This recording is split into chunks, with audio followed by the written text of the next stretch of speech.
खबर उन्नाव से है, जहां थाना गंगा घाट एसओजी और सर्विलांस टीम ने एक बड़े वाहन घोटाले का पर्दाफाश किया है। पुलिस ने एक ऐसे गिरोह को पकड़ा है जो किराए पर गाड़ियां लेकर उन्हें बेच देता था।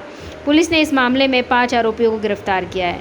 इनके पास से करीब 2 करोड़ रुपए की 13 गाड़ियां और 6 मोबाइल और नकदी बरामद की गई है। एसपी दीपक भूकर के अनुसार यह कार्रवाई अपराधियों के खिलाफ चल रहे विशेष अभियान के तहत की गई है। बता दें कि पुलिस ने बुधवार को साई गैलेक्सी होटल के पास से शिवा गुप्ता, ऋतिक पाल, प्रसून सोनी, ऋषु गौतम और गौरव गौतम को गिरफ्तार किया। इनके पास से Brezza Venue, Eco Sports, XUV 500 समेत विभिन्न मॉडल की 13 गाड़ियां मिली। आरोपियों की कार्यप्रणाली बेहद चालाक थी। वे वाहन मालिकों से किसी कंपनी में लगाने के बहाने गाड़ियां किराए पर लेते थे। शुरुआती 3-4 महीने नियमित किराए देकर मालिक का विश्वास जीतते थे, फिर गाड़ियों को बेच देते थे। जब खरीदार वाहन ट्रांसफर की मांग करते हैं तो आरोपी या तो कुछ पैसे वापस कर देते या गाड़ी बदल देते। एक मामले में शिवा गुप्ता और उसके साथियों ने एक डिज़ायर कार 5 लाख रुपए में दिलीप वर्मा को बेची। बाद में कार वापस ले ली, लेकिन पैसे नहीं लौटाए। थाना गंगा घाट में इस मामले की एफआईआर दर्ज कर ली गई। पुलिस आगे की जांच कर रही है। किस तरह का खुलासा है ये?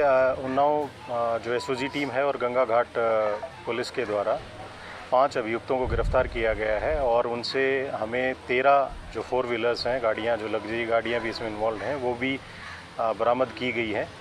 ये लोगों से धोखाधड़ी करते थे। एक इन्होंने कंपनी बना रखी थी, Trilochana legacy Infratech private limited के नाम से। उसका झांसा दे के ये कहते थे कि आपकी गाड़ी हम रेंट पे देंगे और मंथली उसमें रेंट 20,000 से 50,000 रुपये तक का हम आपको रेंट देंगे। उन गाड़ियों को लेके और ये फिर जो सस्ते दामों में इनको बेचते थे। बेचने में ये कोई भी उनके साथ लिखित में एक बस एग्रीमेंट करते थे, उनके कागज़ ट्रांसफ़र नहीं करवाते थे। और जो महंगी गाड़ियां हैं, जैसे कि इसमें एक हाई क्रॉस भी बरामद हुई है, उस गाड़ी को भी ये 4-5 लाख रुपए में सस्ते दामों पे बेचते थे। ऐसे करके इन्होंने ये 13 गाड़ियां जो किराए के नाम पे ली थी, उनके ओरिजिनल ऑनर से इनको धोखाधड़ी करके बेच दिया था। तो ये गाड़ियां हमारी बरामद हुई हैं। इसमें जो 5 अभियुक्त गिरफ्तार हुए हैं, इसमें शिवा गुप्ता, ऋतिक पाल, प्रसून सैनी, ऋषु गौतम और गौरव गौतम, ये 5 लोग इसमें गिरफ्तार हुए हैं। इनसे इनके अकाउंट्स में ट्रांजैक्शंस भी मिली हैं। ये जो पैसा जो धोखाधड़ी करके बेचते थे गाड़ियाँ, वो अकाउंट में ये पैसा लेते थे, तो वो अकाउंट की कुछ ट्रांजैक्शंस भी मिली हैं। जो एग्रीमेंट्स इन्होंने गाड़ियों के किए थे, वो एग्रीमेंट्स की कुछ कॉपीज़ भी मिली हैं। ये जो बरामदगियाँ हुई हैं, कुछ और गाड़ियाँ भी इसमें अभी आइडेंटिफाई हुई है, जिनके बारे में अभी पता लगा है, तो उनकी भी बरामदगी हम सुनिश्चित करेंगे। सर, जो लोग पकड़े गए हैं, क्या इनके ऊपर किसी भी थाने में कोई मुकदमा इस तरीके का दर्ज है, या जो वादी मुकदमा है इसमें जिनकी गाड़ियाँ थी उनकी तरफ से कोई मुकदमा दर्ज है? नहीं, ये एक एफआईआर अभी एक वादी मुकदमा की तरफ से गंगा घाट में हुई है। बाकी जो ऑनर्स हैं उनसे भी हम संपर्क कर रहे हैं। इससे पहले किसी ने कोई भी क्राइम जो है किसी भी थाने में उन्नाव जनपद में रिपोर्ट नहीं किया था।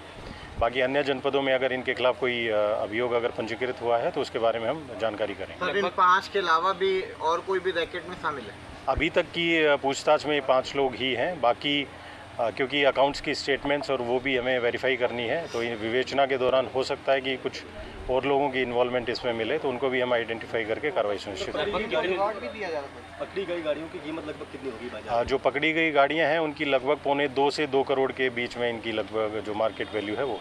लगभग कितने दिनों से ये गैंग कर रहा था? ये लास्ट 6 मंथ से कर रहे थे। जो हमारे पास अभी तक डॉक्यूमेंट्स अवेलेबल हैं उससे पता लगा है।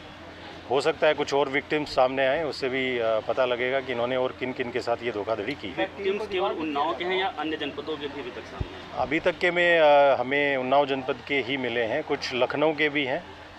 बाकी और जनपदों में, क्योंकि एक प्राइवेट लिमिटेड कंपनी बना के कर रहे थे, तो किन किन जनपदों में इन्होंने और धोखाधड़ी की है, वो विवेचना के दौरान जो तथ्य आएंगे उसी से पता लग पाएगा। सर, मोस्टली देखा गया कि ये गाड़ियाँ जो लखनऊ की हैं, तो क्या ये लोग लखनऊ टारगेट करके काम करते थे? ये मेनली जो इनका एड्रेस और ये ऑपरेट जो है वो लखनऊ से ही कर रहे थे, लेकिन लोकल यहाँ उन्नाव में भी ये बेच रहे थे। जिला उन्नाव से दीपक सिंह की रिपोर्ट।